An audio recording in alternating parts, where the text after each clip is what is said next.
Hi, I'm Toni Gates. I'm the founder of Races United. We envision a world without systemic racism where everyone recognizes and fully accepts the Black community as equals. Our mission is to empower people to advocate for the end of systemic racism affecting the Black community through social media, advocacy, education, and face-to-face communication like these. So this past week on our Facebook page, if you were there, or on our Instagram, you might have seen that we started this discussion about what's it mean to be an ally for the Black community, and allyship. So in the next 45 minutes or so, we're gonna have a discussion with our ally and core member, Jason Hughes. He's gonna talk to us about how he is still learning to address racism. And so we're so happy that you're here, Jason. How are you doing? Good. Thanks for having me. Oh, you're welcome. So before we hear how you personally address racism, can you tell us about what initially happened to motivate you to begin the process? Well, so my main motivation is my daughter. My wife and I, we have a Black daughter. We're both white. And so when she was born, she's 12 now. But when she was born, that got me to start seeing things in a different way. And it's not that before that, I wasn't, aware of racism or, had paying attention to it. It's just that before that, I didn't feel as motivated to speak up whenever, I would witness it or even see it for what it is, the level that it is right now, because it wasn't something that I felt like affected me directly. So, in the last 12 years, that has changed.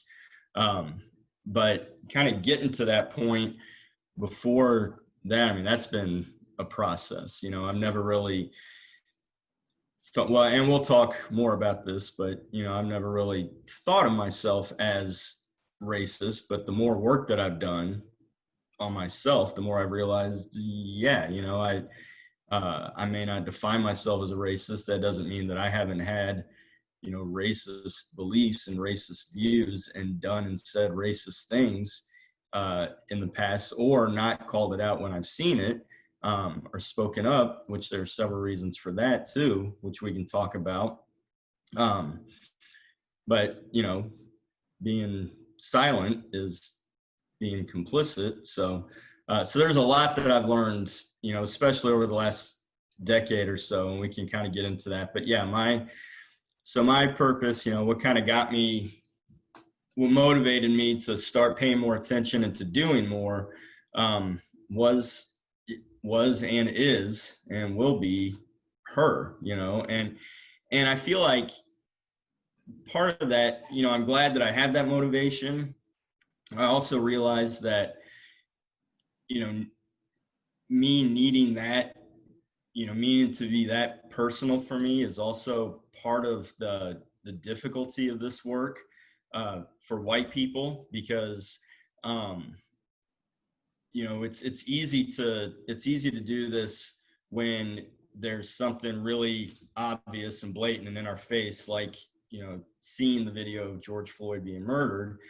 Then it's easy to be motivated and to speak up. But when it's not in our face, when we're not experiencing it, then it's really hard for us to continue to stay motivated.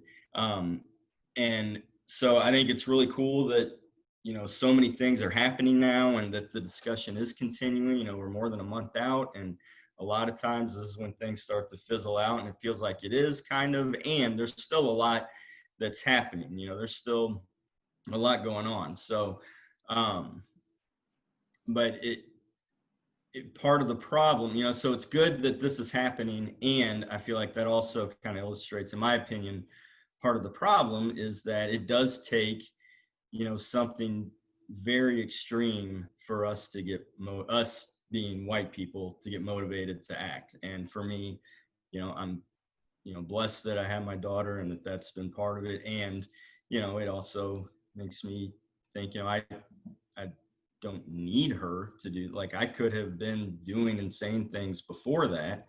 But it's, sometimes hard for us to see and hard for us to get motivated. And so, that's part of, what we'll talk about also is finding, your purpose, what makes it personal for you. When you do that, that'll help you stay motivated when it does get difficult to do the work and stay motivated. So you said she's 12?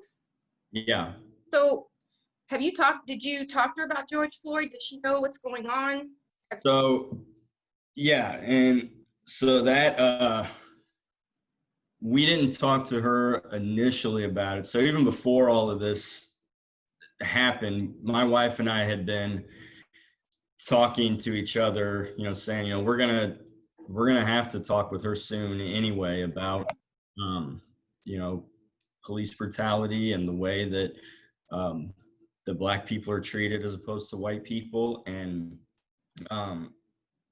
we had kind of wondered, do we want to wait until she comes to us and has questions, or do we want to just bring it to her? And so, because we recognize, she's, like I said, she just turned 12. We still see her as, our little girl. It's hard for me to see her as a 12-year-old pre-adolescent.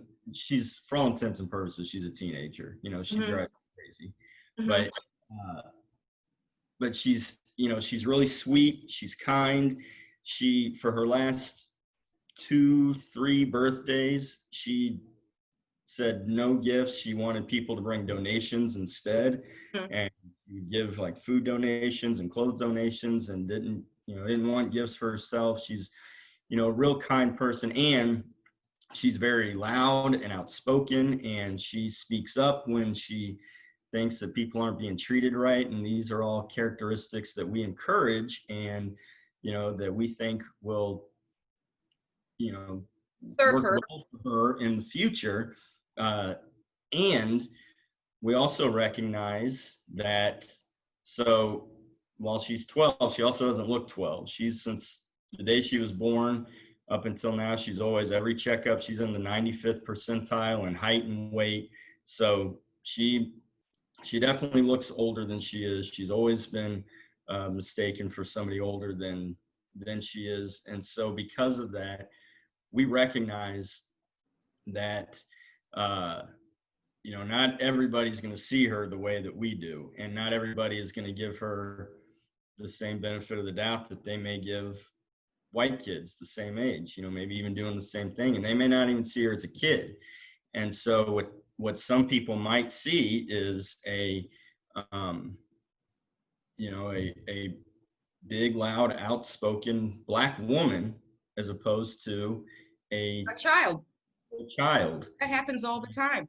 Right. And so what happened, what led to us having to talk with her, was my wife and I each got a text from her. And so to kind of illustrate how she drives me crazy, and she's basically a teenager, we got this text. She was in the house. She just doesn't like to communicate in person Right. with us anymore. So she Right. was upstairs, and instead of coming down and talking to us, she just sent us both a text, and all caps, it said, "Don't go to Kansas City." And we weren't planning. So for those of you who don't know, I live in Richmond, so small town outside of Kansas City. So she's like, "Don't go to Kansas City." And we're pretty sure we knew what she was talking about, but we wanted to ask her anyway. And so we just responded with why. And she responded, all caps, "Protests." And so we decided to go upstairs and talk to her. And we said, why they're protesting? And she said she didn't. And so we explained to her what happened. We said that George Floyd was killed by police officers. And we didn't say George Floyd, we said a Black man. And we told her what his name was, but we were like, a Black man was killed by police officers. And this isn't the first time that this has happened. This is something that unfortunately seems to happen often Mhm. in our country. And it's not fair, it's not right, but we need to talk to you about this, because it happens, and we don't, we told her, we just want you to be safe. And so we, explained to her how it's not fair that, people are going to see, some people are going to see you differently than they see, me and mom. And it's nothing that you did, it doesn't have anything to do with you. It has more to do with them. But this is a safety issue for you. And so if you're in that position, if you're ever confronted by police, or you're out somewhere and people are confronted, like, do what they say, even if you feel like it's not right and it's not fair. Do what they say, keep yourself safe. And what the really tough thing about this was, as we were talking to her, the look on her face was, it just seemed like she didn't say much, but it seemed like a combination of fear and confusion. And she grabbed a stuffed animal and held it really close to her, which she hasn't done since she was a little kid. And that, broke me. That was really hard. That's one of the hardest conversations I've ever had. And, because growing up, as a white male, especially male, white man, pretty privileged. I had a good upbringing. My parents are successful. I didn't really struggle for anything. And Mm-hmm. so, Do you think so, that was like her? I mean, do you think in some way that was her first realization that she's Black, and that, I mean, no, had you had any conversations with her about race? Because I mean, yes. yeah, So there's. I mean, if people look at her and her mom, I mean, they got to be. I mean, they should be seeing difference, in them yeah, because she's Black.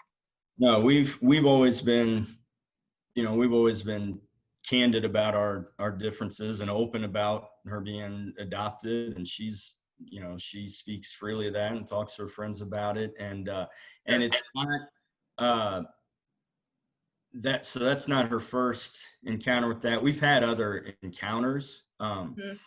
I remember when she was probably around 6 or so, she and I were at a restaurant having lunch, um, and we were sitting at the booth waiting to, for the waitress to come take our order.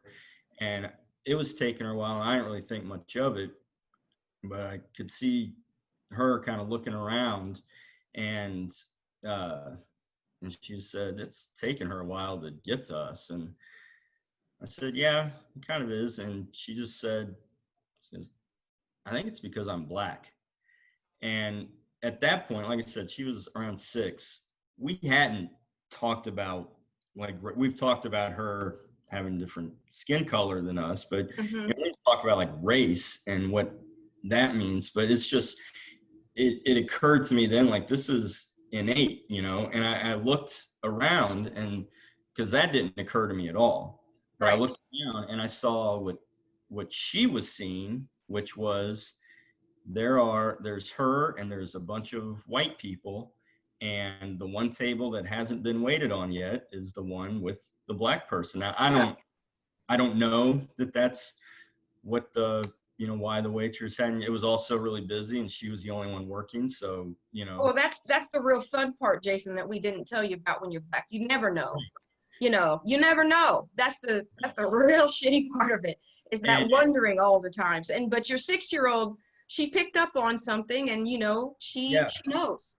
and I didn't correct her. I didn't say, Sure. oh no, it's not it or anything, because like I said, I saw what she was noticing, and I'm like, if she's saying this now, this probably isn't the first time she's thought that or felt this way. Right. Also, that's all she's around are white people, so she notices it. She Right. notices the difference. Well, And let's get moving, because I wanna get back. Like, let's now go back to the beginning for you, like what it Mhm. was like when you were growing up, Okay, so that we can get into like what some of your beliefs were. You touched on it lightly, yeah, like what some of them were, where you were growing up, what did it look like where you were, and what kind of things did you think? yeah. So I'll start by, just because I feel like this is an important part too, is just why I agreed to do this today. Sure.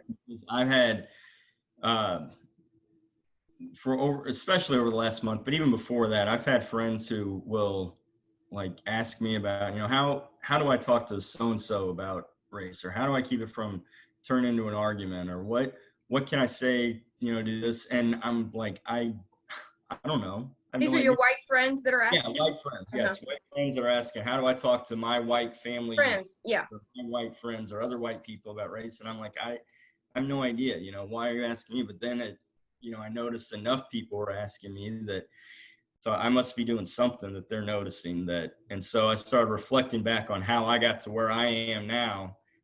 First, just kind of wondering where I am now, that Yeah, there's how I got here and where I want to go. And yeah. so how I got here, uh, I grew up. So I grew up in Kansas City, or lived in Kansas City till I was about 10. I went to visitation in Brookside, private Catholic school, and then I moved to Richmond. So didn't really have many experiences with Black people. None. Yeah, Right. yeah.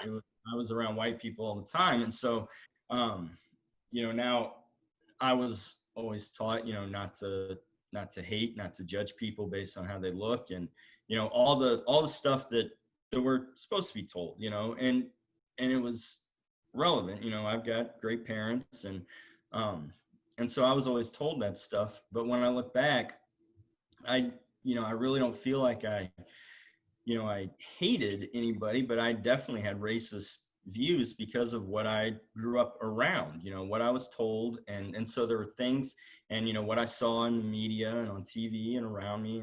And, and so there were things that I had to kind of unlearn. And so like one of them, when I was a kid, I know when I would think of uh, Black people or Black families, I imagined, um, like a big family in a small house, like a poor family, Mm-hmm.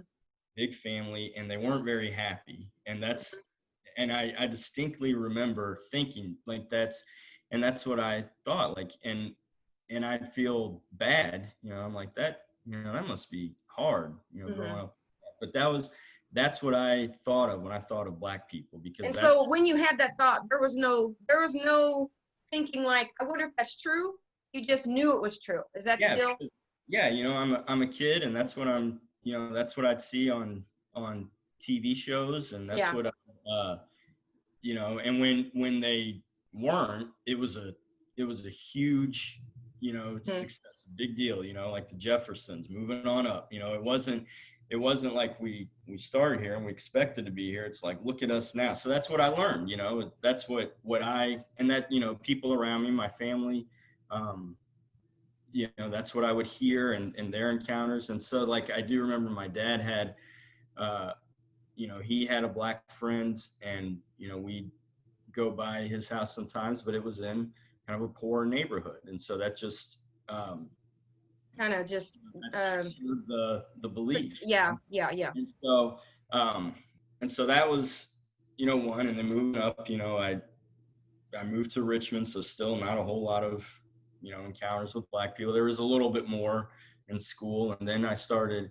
I grew up playing basketball, so I go to basketball camps and to tournaments and stuff, and then I'd start seeing. I'd go to a camp in St. Louis every year, and there were quite a few Black kids in that camp, and that started.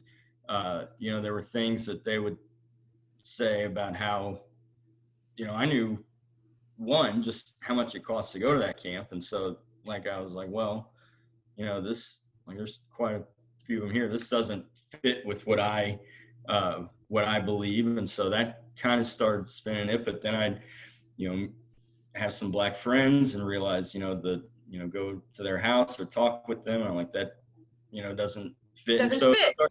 right. Yeah. And so I'd start to learn more, uh and but I still wouldn't, when I'm around my friends, my white friends, and there'd be racist jokes or things being said, I'd still laugh and wouldn't really say anything. My idea of being non-racist or anti-racist was, when I would listen to Tupac, I wouldn't say the N-word when I'm rapping along to it. It was, and that was what I thought. Like, oh, I'm not saying the N, so I'm not racist. I'm not. Mm-hmm. Mm-hmm. Uh, and but I also didn't do anything to call people out when they, Sure. because I was afraid, I was afraid of what would happen to me, how they would react, um, if I did say something. So Mhm.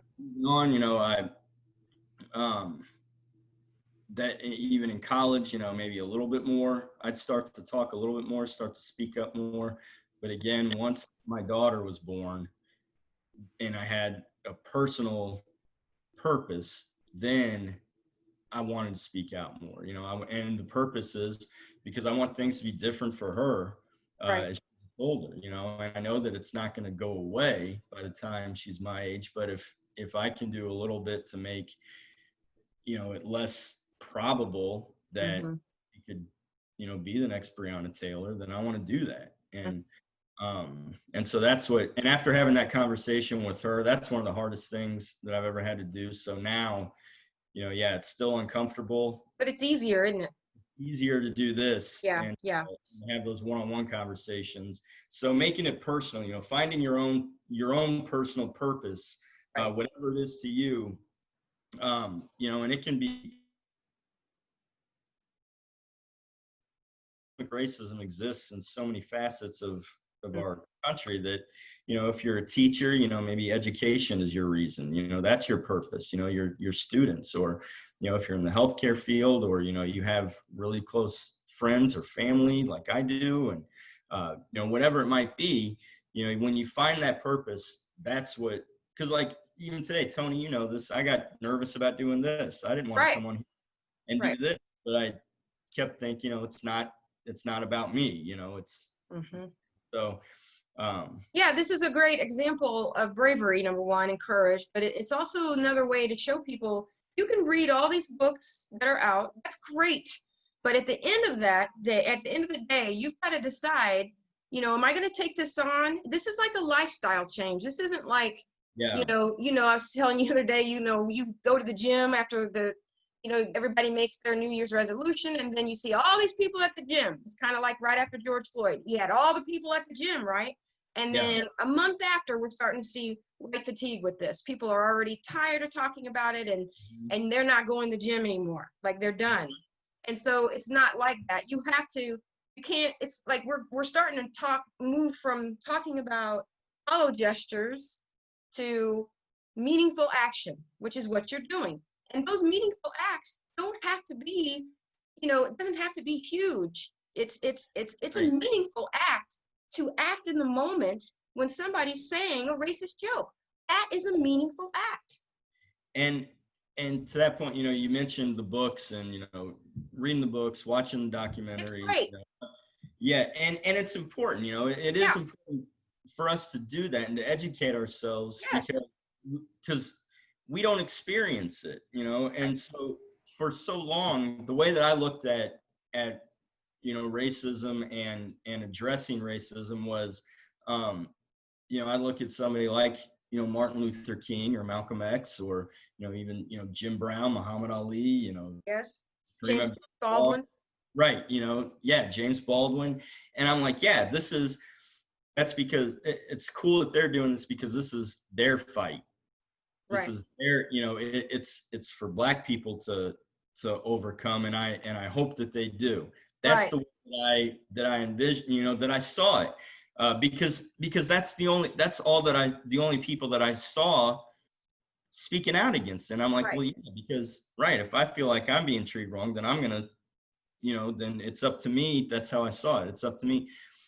But the more that I read, the more that I learn, the more that I realize, it's not their issue. It's our issue That's right. that becomes their problem. Right. We have made it their problem. And I say we, because yeah, even though, I've never been to like a KKK rally, I'm not, like that.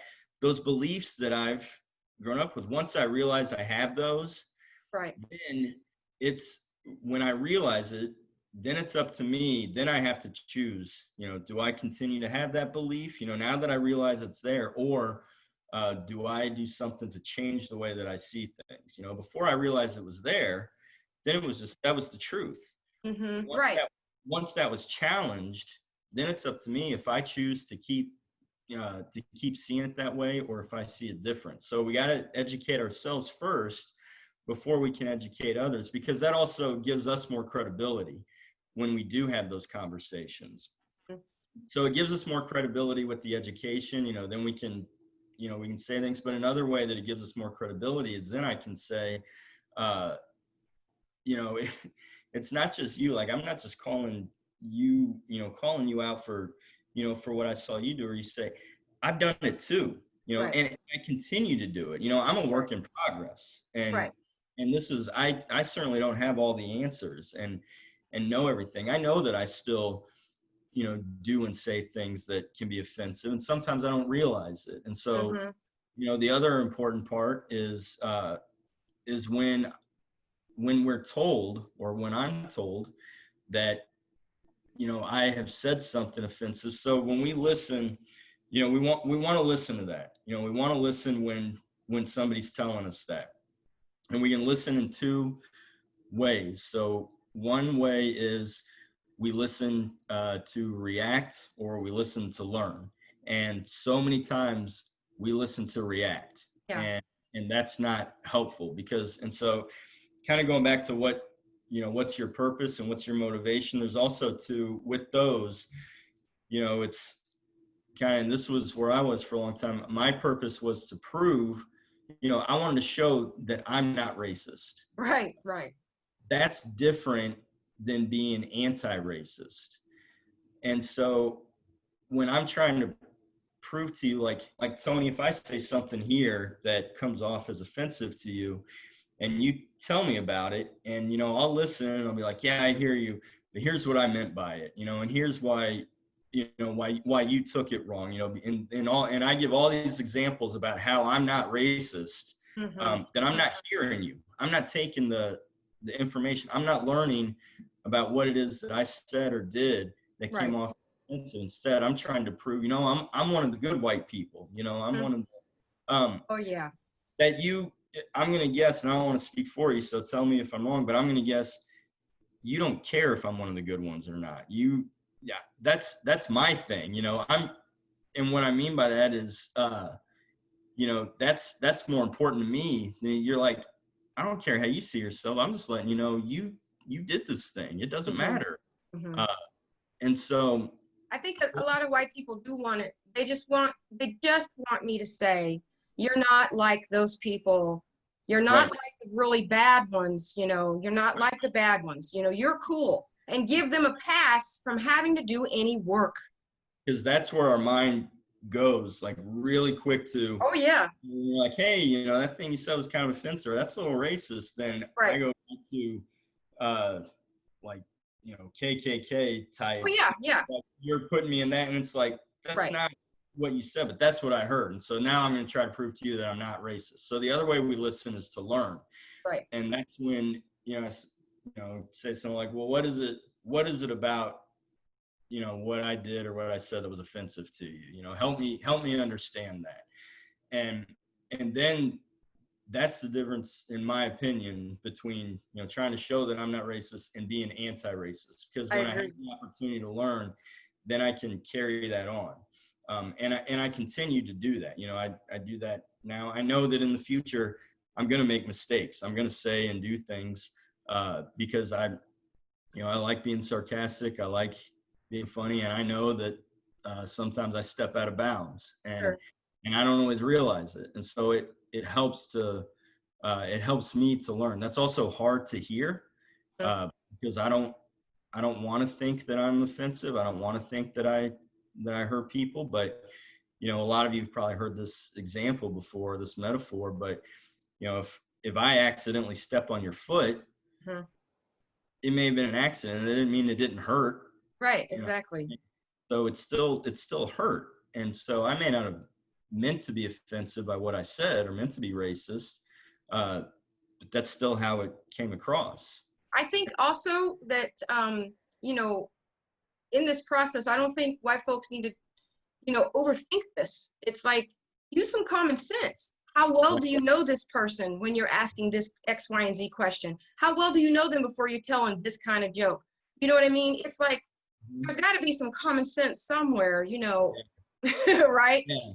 So one thing that I've said to friends before. So I think another important thing, kind of getting to what brought me to this, like actually having the Yeah, I conversation was where going to say, let's talk about how do you, like, if he ask you uh, now, what do you tell him? How you have yeah. a conversation? Well, so one example I can think of, I remember I was out with some friends and I can't remember what I can't remember exactly what he said, but he used a racial slur as he was talking, and he did it. It was in a joking context, but he still said it.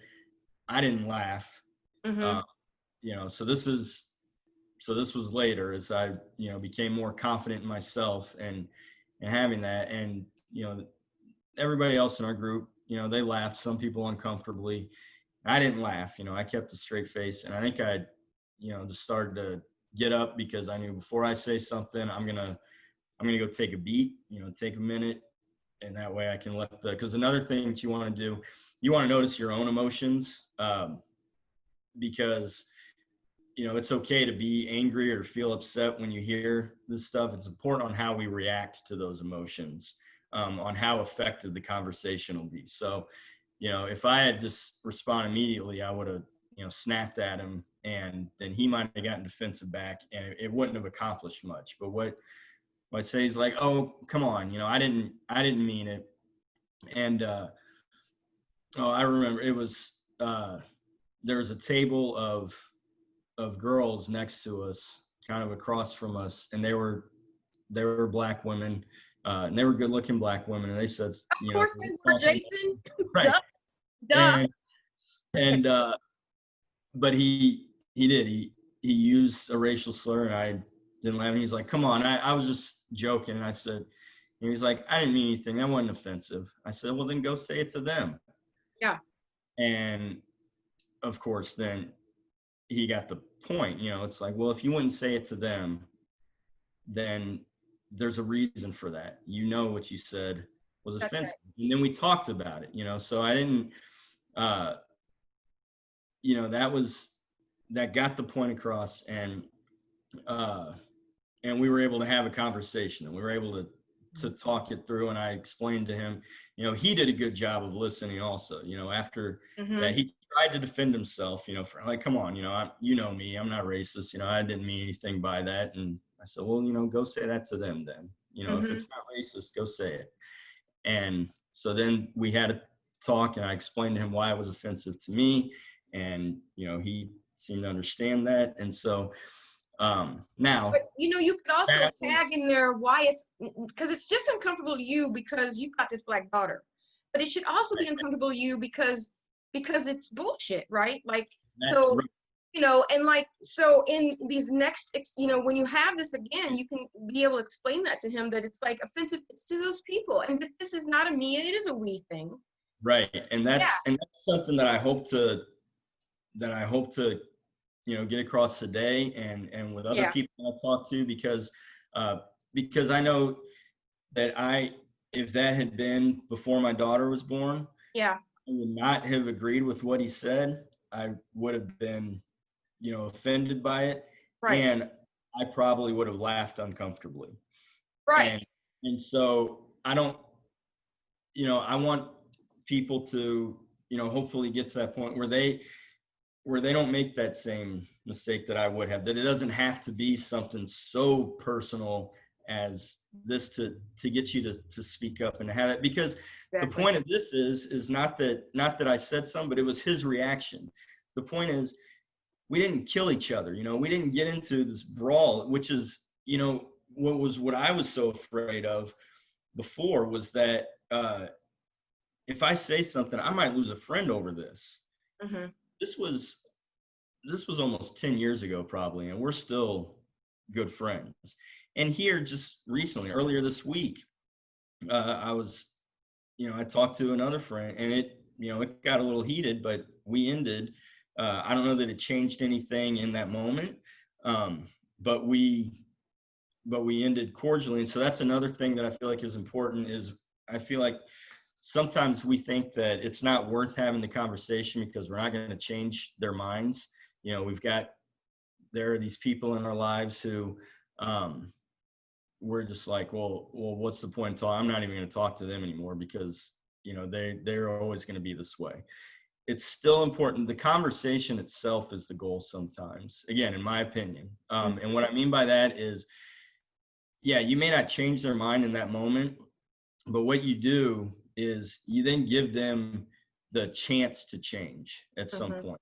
And when you do it effectively, when you do it uh, without arguing, you notice your feelings, then act kind of opposite to that urge to argue or to lash out. Because that was another mistake that I would make a lot. Is my goal was to make the other person feel foolish for the beliefs that they had, instead of trying to, educate and help them come around.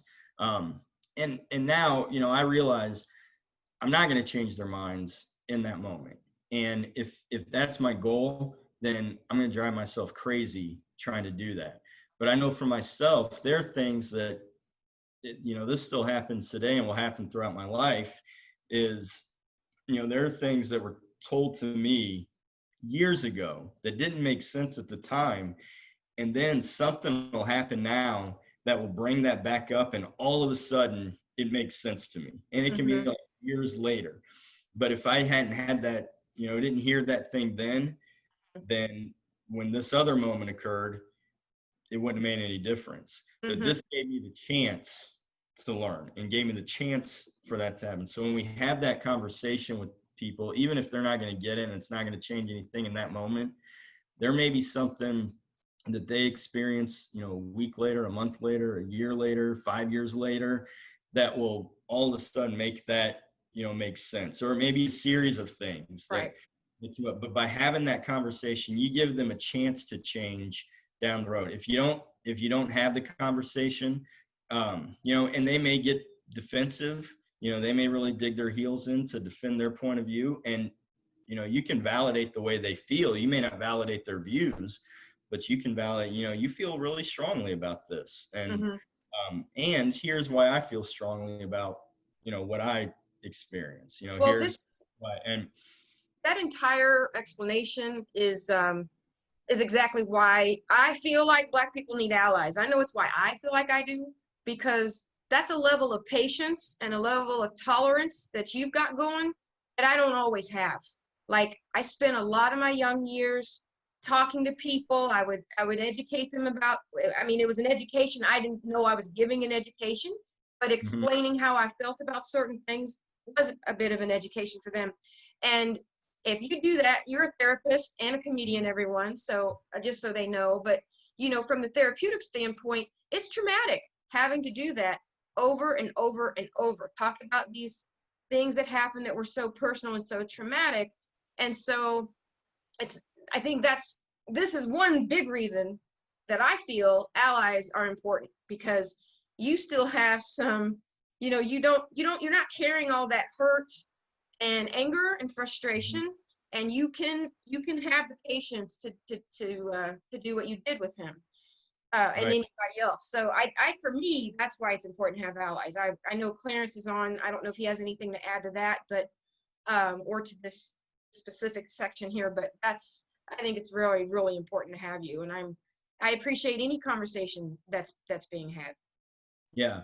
And I think with that, I appreciate any conversation that's being had.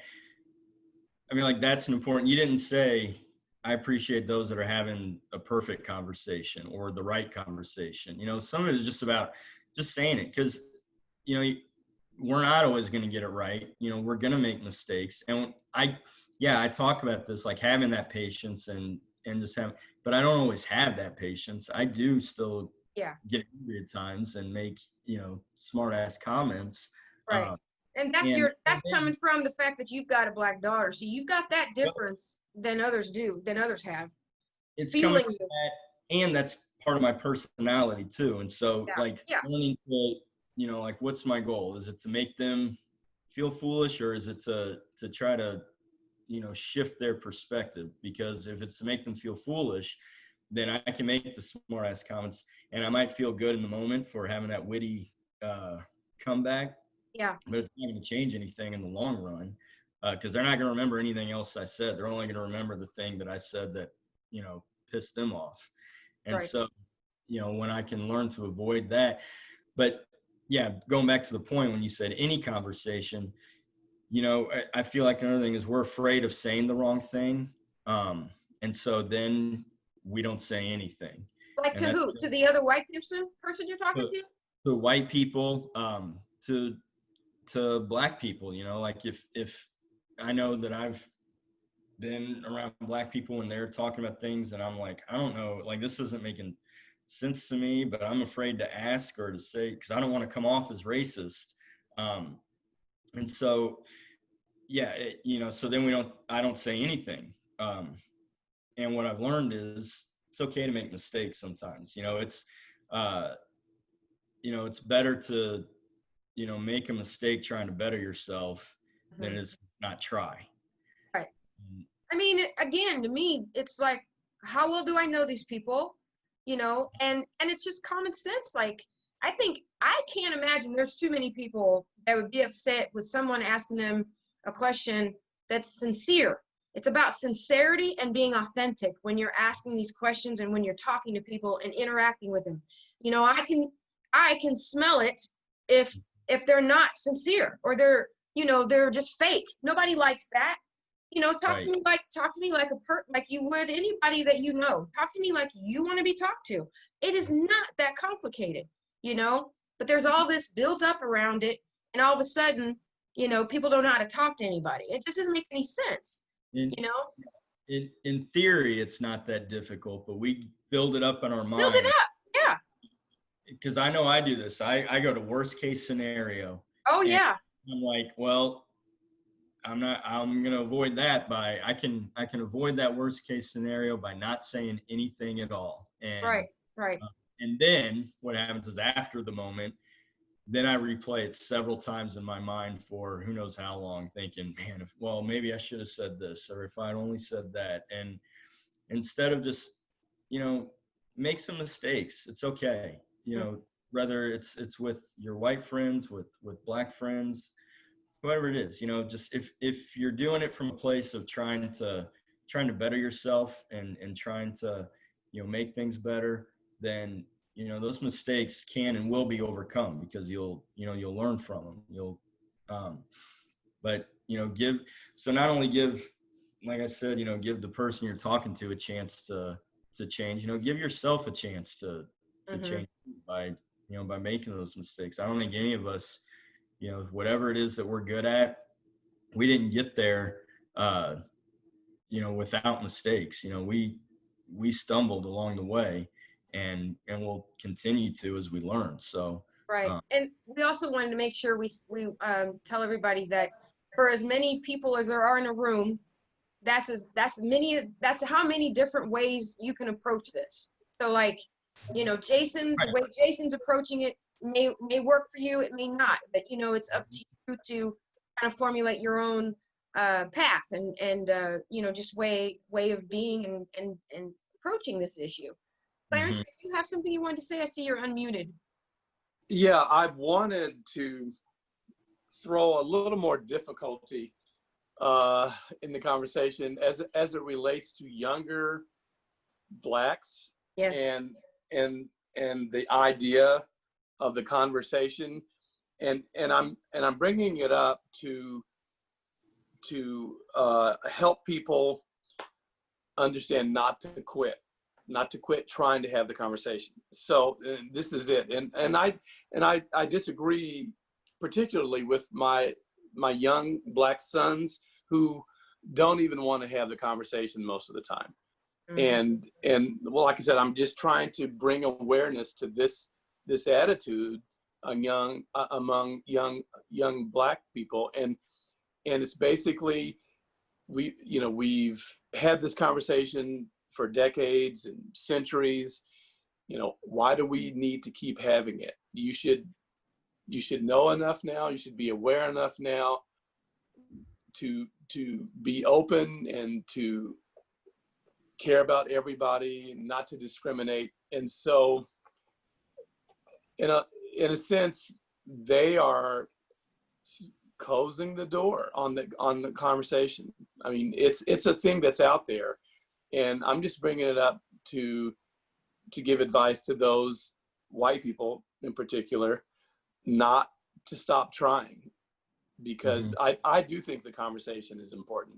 And the conversations that I've had with my sons is that everybody learns differently at a different rate.